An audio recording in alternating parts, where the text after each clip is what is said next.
One of the coolest things about graphene recently is that we figured out how to turn it into a superconductor. A conductor is able to conduct electricity, and some materials do it better than others. Copper cable's pretty good, for example, but a block of rubber isn't. It's an insulator. But even with good conductors, you still lose some electricity because of resistance. A material resists electricity flowing through it, and so some electricity is converted into heat.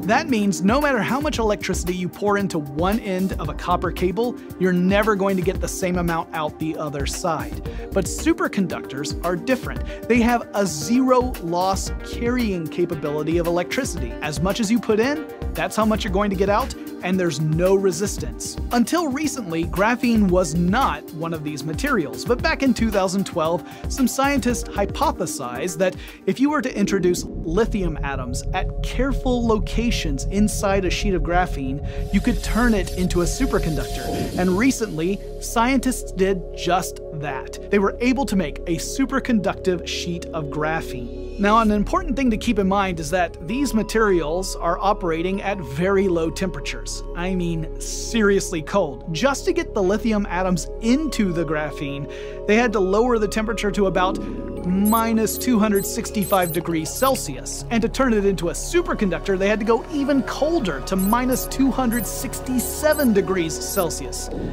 That's wicked cold. But the scientists are hopeful that if we play with where the lithium is placed, we can slowly increase that temperature, turning it into what we call a high-temperature superconductor. Keep in mind, these are still incredibly cold temperatures. They're just less insanely cold. So why is this important? Well, for one thing, we might eventually be able to make superconductive nanowires for microprocessors.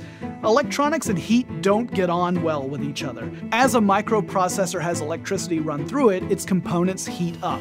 That heat can make components expand, breaking connections, causing errors, maybe even causing a complete failure. But superconductors don't generate heat. They conduct electricity perfectly. So if we're able to build microprocessors with superconductive wires, we have amazing electronics that could extend the life of Moore's Law. Oh, and the coolest thing about superconductors, in my opinion, is that they eject magnetic fields. Normally, when you run electricity through a conductor, it creates an electromagnetic field.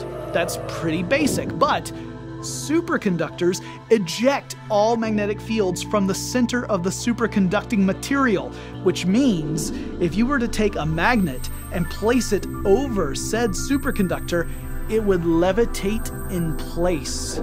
We're talking hoverboards, people.